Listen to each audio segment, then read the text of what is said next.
Senior Bowl is underway in Mobile, Alabama, and it's really starting to smell like draft season. Let's get into 4 of the standouts from this year's events. Starting with absolute mountain of a man, Caleb Banks. The defensive tackle out of Florida tips the scales at 330 pounds and stands at 6'6", just the definition of a space eater in the run game, playing the interior defensive line, and he was dominant in drills this week. Drills that are usually advantage to offensive linemen as well, so always going to stand out when you win this consistently on the defensive end, and especially when you're built like he is. From one of the biggest men at the entire event to the third lightest offensive lineman that weighed in, center James Brocker Meyer out of Miami this season and formerly TCU and Alabama before that. Really strong football genes here, son of Blake Brocker Meyer, who played 10 seasons in the NFL, and twin brother of Tommy Brocker Meyer, who was a 5-star offensive line recruit. James definitely made himself some money this week. Wasn't really on a ton of draft boards after a pretty long and injury-plagued college career. Showed great footwork in drills this week and was a consistent winner.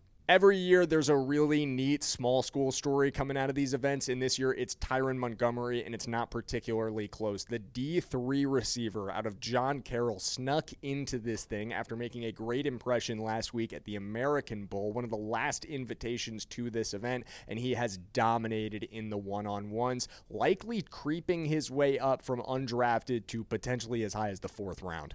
In a class that's light on quarterbacks, especially once you get out of the first round, it's just not hard to see somebody falling in love with Tailon Green, and that became much easier after this week's tape. 6'6", extremely mobile, and with a rocket launcher for an arm, somebody might fall in love with him on day 2.